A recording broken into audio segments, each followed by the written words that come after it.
From the BzG studio in the Mission Dolores district, right in the heart of San Francisco, it's BzG News with Barrett Courtney.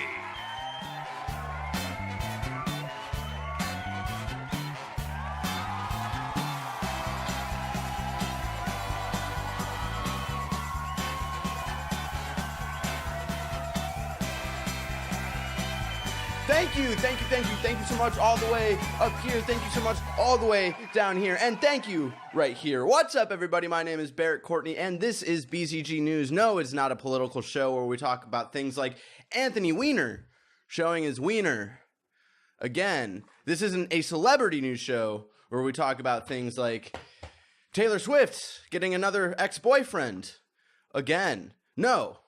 This is a nerdy news show where we talk about all of the nerdy news that you need to know about. Now, before I get into the news proper and the bulk of this show, I've got some house cleaning things to get through. The first thing, shout out to the people who checked out the B-List, our new show for BzG, where I dive into any sort of piece of media that isn't super appreciated, and I try to find the good things in them.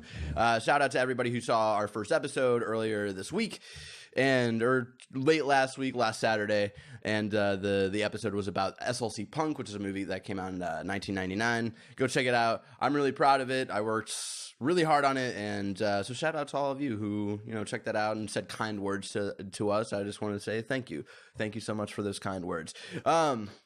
And something else I want to talk about, I've sort of noticed the last couple months, sort of the slow pace of the show. Usually the show, it's like one long shot, and I just go off on just one long big tangent about all this news, and it feels really weird pacing wise. And so we're going to try something different this week where we sort of just make cuts in between news pieces because I want you guys to be attentive. I don't want you guys to be bored. Sometimes, like, I would watch an episode and be like, fuck, I'm totally boring people right now. So we're going to try and improve it, make it a little better. So there's going to be some editing heavy, toying around with things this week. So if you notice anything different, that is why. Also, the big piece of news this week, right? The PlayStation meeting is actually happening right now while I'm recording this episode. So we might not know everything by the end of this episode. I'm going to talk about all of the stuff after I get through the news I have written down. So I might not know everything by the end of this, but I will talk about what they've revealed so far, yada, yada, yada. Hopefully they have enough for me to, have a good conversation about it, right? And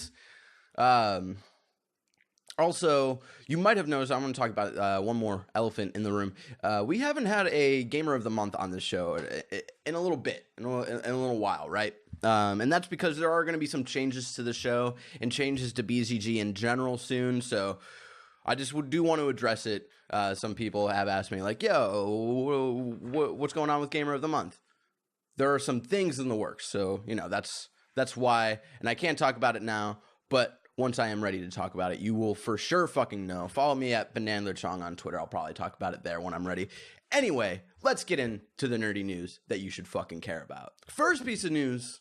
Thank the fucking Lord, WB Games put up a new trailer video for Batman Return to Arkham that compared the PS4 version to the PS3 version. At the end of the video, they gave us a new release date, which is October 21st of this year. The Batman collection includes Arkham Asylum, Arkham City, and every DLC available for both of those games. It's being worked on by Virtuous, who have also worked on Heavy Rain's PS4 remaster, and helps Naughty Dog on Uncharted 4: A Thief's End. Now, this is awesome news for me. As you know, there's a episode that came out on BzG News about a month or two ago where I just the entire episode is just me ranting about Batman Return to Arkham. I was pretty upset about it, and I wasn't upset by the delay itself. Games get delayed. I understand that. It was just how they handled it. It got delayed a month before it was supposed to come out, or I don't think it was even a month before it was supposed to come out.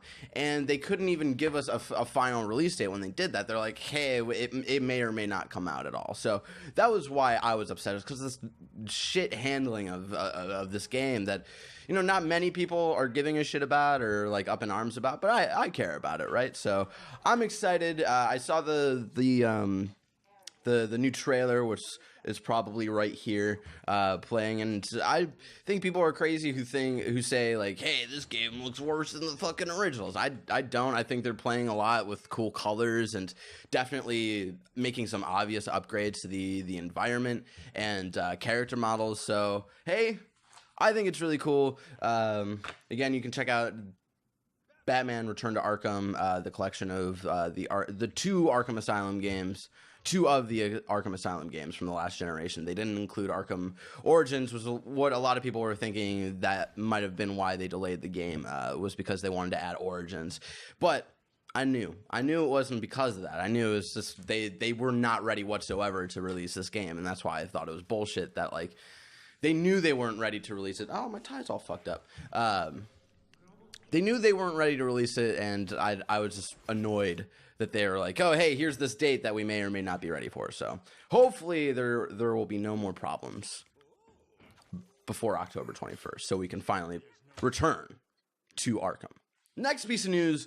Much has been revealed to us about Spider-Man's debut MCU movie in the last few months. A lot of things popping up, a lot of pictures and yada yada yada. And even more was revealed recently when on-set pictures were posted on Instagram of a very D-list villain, the Shocker. As to whom is playing the villain, nothing has been said yet, but we do know that SpiderMan Homecoming will have Tom Holland as the title character, Zendaya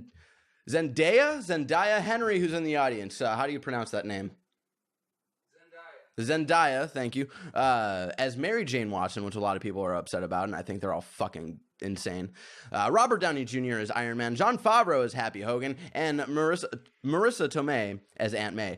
Donald Glover and Michael Keaton have also been confirmed, but we have no confirmation on who they are playing just yet. I think this is sort of cool. You know, I know a lot of people have complained in the past, and Spider-Man was sort of the first movie franchise to do this where you have too many villains in one movie. And I honestly think the best way they actually handled too many villains was sort of the Amazing Spider-Man 2, right? And not to say like that story did suck, and they pushed storylines like way too fast that should have taken more time and whatnot.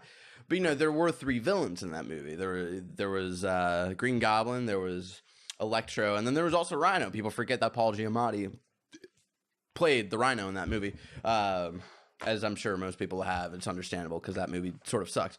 But, you know, you sort of have this, like, villain at the beginning of the movie, right, who sort of, like, helps sets up the pace. And I think that's what the Shocker will be. I think he's going to be, like, sort of the thugs that, like, Spider-Man is used to taking down. And then after that, we sort of see a new challenge arise for Peter and for Spider-Man. It has been confirmed that the Vulture will be the movie's villain. There is speculation that Michael Keaton will be playing the Vulture because, you know, the Vulture is typically an old, bald, white dude, and Michael Keaton is an old, bald, white guy. But no confirmation just yet. So, I don't know. I'm excited. And I also want to address Zendaya as Mary Jane Watson. I think is fucking fine. I think people need to get over it. It's like the same argument with like the recent Fantastic Four movie sucked, but that's not because I'm forgetting everybody's name. Henry, who's still in the audience, I hope. Who is the kid who played Flame On guy in Fantastic Four? Michael B. Jordan, thank you, who's also been in really, really great movies. He was in Creed, and he was also in Fruitvale Station. I knew the phase. I'm just terrible with names. A lot of people bitch and complain that he was this black man playing a fictional character who is usually portrayed as white. And that's not why that movie fucking sucked. Okay, so just stop it. Stop it with the whole like, oh, white people can't play or black people can't play these fictional characters who could be really any race that we want them to be. Oh, Zendaya, I fucking forget. She can't be Mary Jane Watson because she's black and she doesn't have red hair. Hey, there's this crazy thing called hair dye or fucking wigs. I don't know if you've heard of them, and people look natural in them all the fucking time, so get over it. Anyway, I'm excited for Spider-Man Homecoming. If Civil War set up anything, it was how awesome Spider-Man's going to be in the Marvel Cinematic Universe. So I'm excited to check that out next year. Now, anyways, back to a story that has been developing since the rebirth of BzG News earlier this year. The Take-Two Lindsay Lohan case has been finally thrown out by a judge. For some who may not know, in 2014, Lindsay Lohan filed a lawsuit towards Take-Two claiming that her likeness was used in Grand Theft Auto 5. There have been plenty ups and downs with this case, with little victories from both sides, but on September 1st, a judge officially threw out the case because, quote, Lohan's claims that an avatar in the video game is she and that her image is used in various images. Defendants also never referred to Lohan by name or used her actual name in the video game, never used Lohan herself as an actor for the video game, and never used a photograph of Lohan. Even if we accept plaintiffs' contentions that the video game depictions are close enough to be considered representations of the respective plaintiffs' claims should be dismissed because the video game does not fall under the statutory definitions of advertising or trade, unquote. The judge went on to state that Grand Theft Auto is a work of fiction and satire because of the game's unique story, characters, dialogue, and environment combined with the player's ability to choose how to proceed in the game. And this is the entire time. We've talked about this story before. Like, this fucking case is ridiculous, and I think it's ridiculous that's even embarrassing, at least, like, how long this has gone on. It's been 2 fucking years, and it just finally got thrown out. Now, she could appeal it, definitely, and she probably will, because I feel like this whole case is her trying to make herself relevant again in some way, and you'll see the picture right here that she thinks she's based off of, and trust me, she has never looked that good. So I think this entire case is fucking ridiculous. I'm glad that Take-Two has this little victory for now. They can breathe a little easier with this case, and I'm glad that they're standing up to this, because you know, it's Take-Two. They fucking own, like, they've got Rockstar and they've got 2K Games and just yada yada yada. They're a big fucking corporation, so they could have easily just like, all right, fine, whatever, and just given her the money. But they're standing on this fucking hill right here, and I fucking appreciate that. I appreciate that about them, is that they're not taking any shit. They know that they're in the right, and so they're just trying to be on this hill saying, fuck you, Lindsay Lohan, fuck you. So there we go, a victory for the video game world today. And the last piece of written news, the piece, the stuff that I have written down, we have a couple of like breaking news that I'm going to get into. If you haven't checked PSN recently, you may have missed that the free PlayStation Plus games for the month of September have gone up.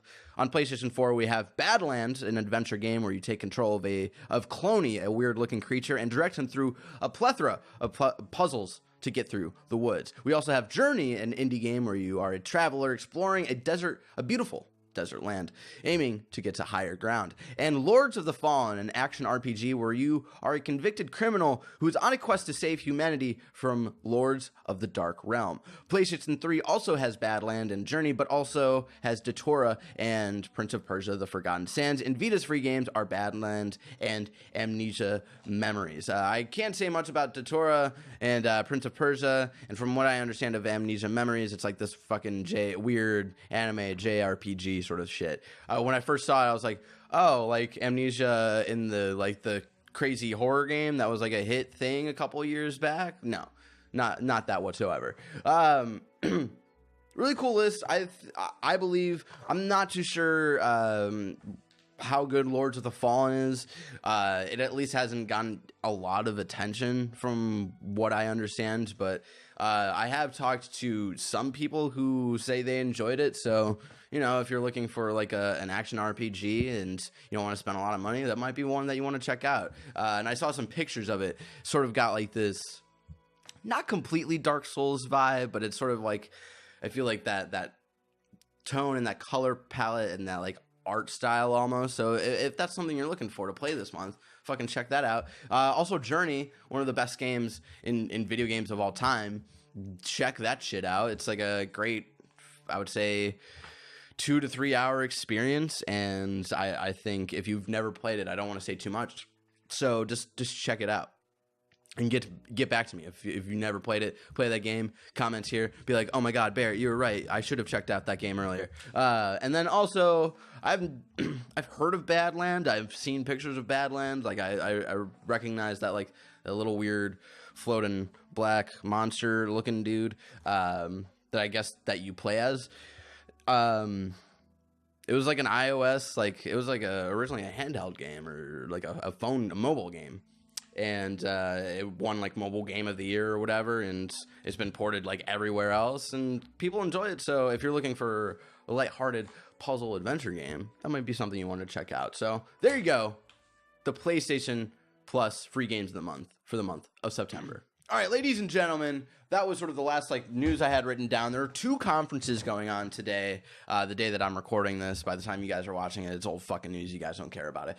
Anyway, before I get to the big nerdy fucking news, I want to talk about some tech stuff. The iPhone 7 has been unveiled. It has a water-resistant body, better cameras, a 256 gigabyte capacity, and no headphone jack. So I just want to go down the list of things. You know, Apple had their event here in San Francisco, actually, in the same place that I had my high school graduation, which I thought was interesting. So they unveiled the new iPhone, and I'm just going to go down the list of things they talked about, and I'll give my 2 cents. So first thing, it's customizable, pressure-sensitive, solid state home button that includes taptic feedback.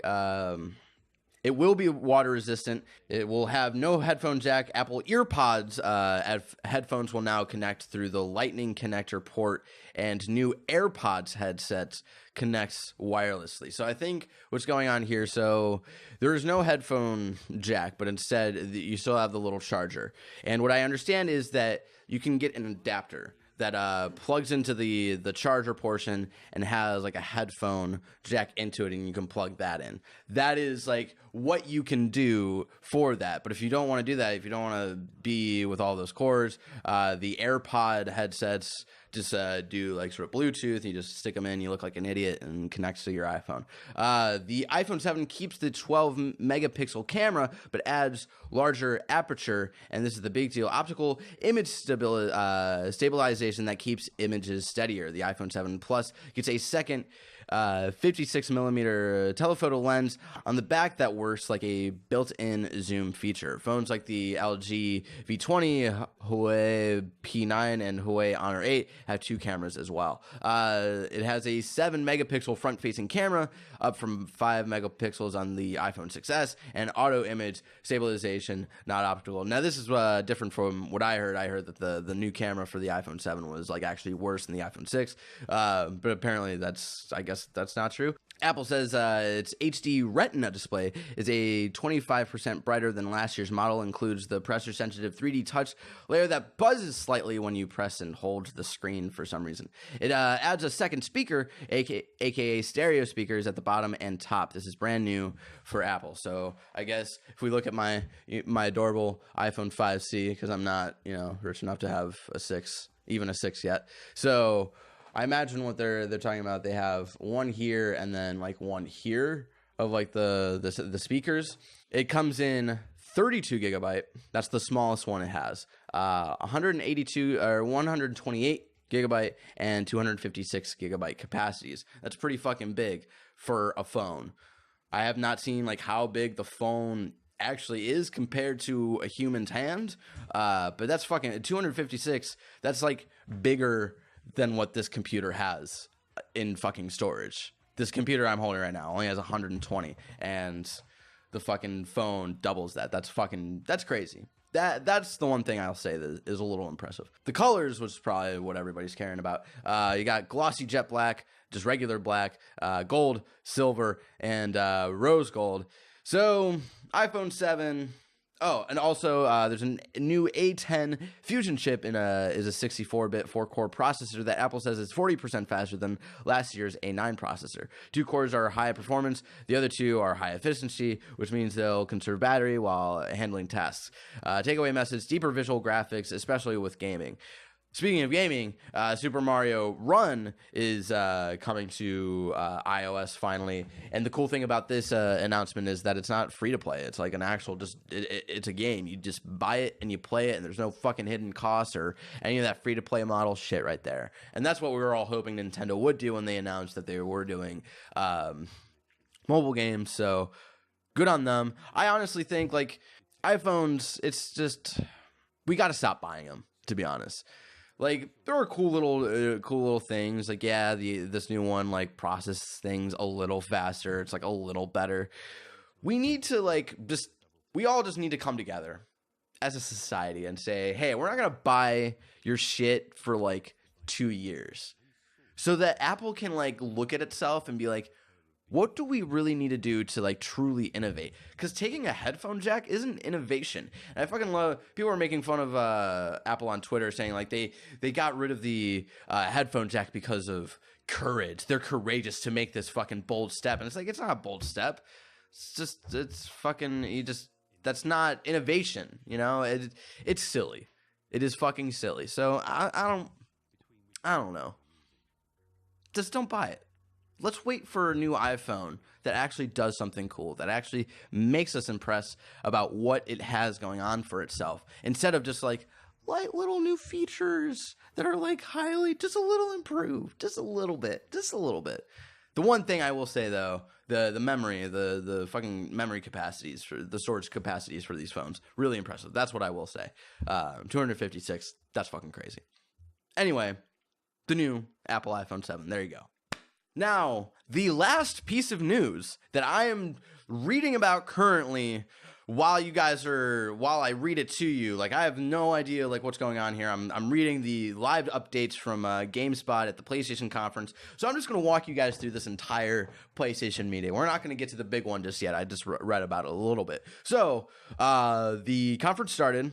They officially revealed the PlayStation 4 Slim, and the new PS4 Slim will be in cost markets by September 15th. Will be in most markets by September 15th, which is fucking, jeez, that's like almost, that's a next Wednesday. That's fucking crazy. And it will cost $300. The PS4 Slim, as Andrew House, who's sort of running things, as I can tell right now, during the conference, will replace the existing PS4. So they're going to stop making the original models of the PS4 and slowly integrate these slim models as like the new sort of standard PS4. Now, the one concern I have, hopefully will be confirmed, and they'll probably talk about it a little more, especially when the Slim comes out, is can we replace the hard drive in the Slim? Because from what I can see is that the Slim is only 500 gigabytes, just like the original PS4 was. So what I want to know is, can I take that out? Because I have so many fucking games on my PlayStation 4. It's why I love my Darth Vader PS4. It's because not only because it has Darth Vader on it, and he's the coolest fucking villain of all time, but because I was able to replace that 500 gigabyte hard drive, which isn't that big compared to like when you think about how big games are today, and I replace it with my 2 terabyte one. And I have like so many fucking games on that console, and I'm not even halfway through of filling up that hard drive. So that's an important one. I would like to get a Slim. I would like to sort of see these improvements and have them in my own home. But you got me, get me on board with being able to replace this hard drive. And so they officially announced the new console is called the PlayStation 4 Pro, which is way better than Neo. We got to stop doing these Matrix names. We had fucking Morpheus. We had Neo. Didn't we have another one at one point? I feel like there was a third like Matrix name that like Sony was using at one point.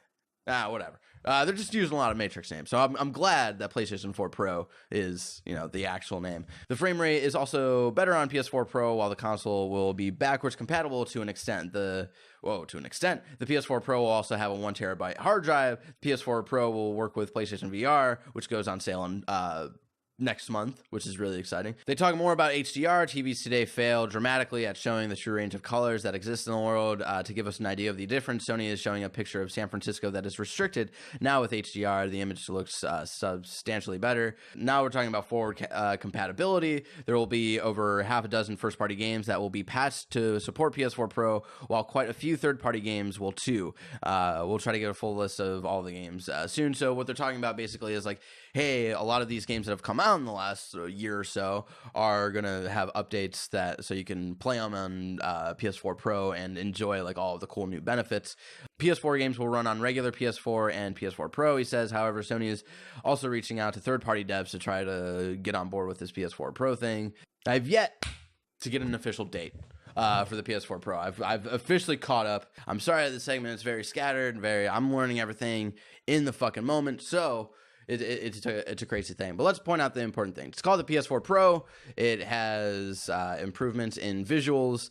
It's all about HDR and 4K games, good games, bad games, all the games. And then also the PS4 Slim is going to be replacing the PlayStation 4. So I think this is a pretty smart sort of message so far that they've been pushing so far through this conference. We're going to talk about it a little more on Talking Shit next week. So probably on that the first topic of next week's show, we'll know a little bit more about this, possibly the date, yada yada yada. I was hoping to get the PS4 date to you guys on this episode, but I couldn't do that. But anyway, I think this is a good message because, you know, there's worry about juggling three systems: the PS4 Slim, the regular PS4, the PS4 Neo, and now we know it's called Pro. So I think it's smart that they sort of integrated the PS4 original model out. They've got the Slim model being the base model in, and then they've got this PS4 Pro, which is basically doing everything we thought it would do. And, you know, it's not as bad as everybody thought it would be. So there you go. The PlayStation meeting still going on while I'm recording this. Hopefully we'll be able to talk more in depth about it next week on Talking Shit. Ladies and gentlemen, that was all the news that we had. But before we go, remember, I have a segment called Don't Forget, where I talk about all the upcoming video games, movies, TV shows, comics, whatever, for the next week, so you don't forget to check them out. A lot of games coming out this week. BioShock The Collection comes out on PS4 and Xbox One on September 13th. It includes BioShock, BioShock 2, and BioShock Infinite, and all of their DLC packs, and yada, yada, yada. I'm really excited. I can't wait to get back into BioShock Infinite, which is one of my favorite games of all time. I know that's not a popular opinion. A lot of people are like, fucking Infinite's a piece of shit. BioShock, nah. But whatever. Go check them out. Go check them all out. And I'm actually excited to even check out BioShock 2 with like updated visuals and try to give that game another chance. Anyway, also we've got Dead Rising 1 and 2 coming to PS4 and Xbox One on September 13th, which is really cool because as we learned earlier this year, that Dead Rising 3 will not be an Xbox One exclusive as 1 and 2 used to be. And we're finally getting able to see 1 and 2 on PlayStation consoles, so that's really exciting. We've got Don't Starve Together, which was released earlier this year on Steam. It was a sequel to Don't Starve. We're finally being able to see it on PS4, is what it releases on September 13th. We also have NHL 2017, if you're a hockey fan. There you go. I heard the last two NHL games have been fucking awful, so maybe you want to tip your toes around this one a little bit. Also, September 13th, coming to PS4, Xbox One. Oh, and we have Recore coming out. Remember this Kaiji Inafune game that everybody was excited about? It was like a really cool, like, looking game, and then they showed more of it at this year's E3, and like everybody was like, oh, fuck that. So, yeah, Recore's coming out, and no one's talking about it, so if you want to check that out, Xbox One and PC, September 13th. And then also The Witness, which came out earlier this year on PlayStation 4, is coming to Xbox One on September 13th. The 13th is a Tuesday if you're watching this and you're like, oh god, I gotta pull up a calendar because I don't know dates and shit. All this Tuesday. That's all the video games. But also, I want to give a shout out to a comic book, All-Star Batman. I read the first issue last month. Scott Snyder's new Batman run. If you recognize that name, he was the lead writer for the New 52 Batman series that had the stories of Court of Owls, The Death of the Family, Zero Year, and Super Heavy. Great series, and his first entry into All-Star Batman was really, really fun. It's a unique story. I don't want to say too much in case you haven't checked it out yet. So I suggest picking up All-Star Batman #1, which is only a couple bucks at your local comic book store. And then look out for #2 that comes out next Wednesday, September 14th. Like I said, Scott Snyder is the writer, and Danny Mickey and John Romita Jr. are the artists for the issue. So there you go. Don't forget to check out those things in the next week. Anyway, ladies and gentlemen, this has been BzG News. Remember, it is BzG's weekly news show where I talk about all the crazy, fucked up, nerdy news for you, out there, so you know all about it. We're the last resort for all the nerdy, fucked up, crazy news. I'll be able to talk about PlayStation 4 Pro more confidently next week. I'm so sorry for that disaster of me reading off a computer and getting live updates and being very confused by live updates and all this shit. So hopefully I edited a lot of that out and, it doesn't look as bad as it actually felt. So I'll be able to talk about it a little more. I imagine we'll talk about it extensively on next week's Talking Shit. So if you want to check that out Monday, come back here and check that out. But anyway, ladies and gentlemen, I hope to see you next week, Friday at 9 a.m. Pacific Standard Time, right here on youtube.com/BetaZoningGamers. But until then, stay fucking nerdy. Thank you so much all the way over there. Thank you so much all the way down here. Sorry that I made all of you watch me look at a computer for a while. Thank you.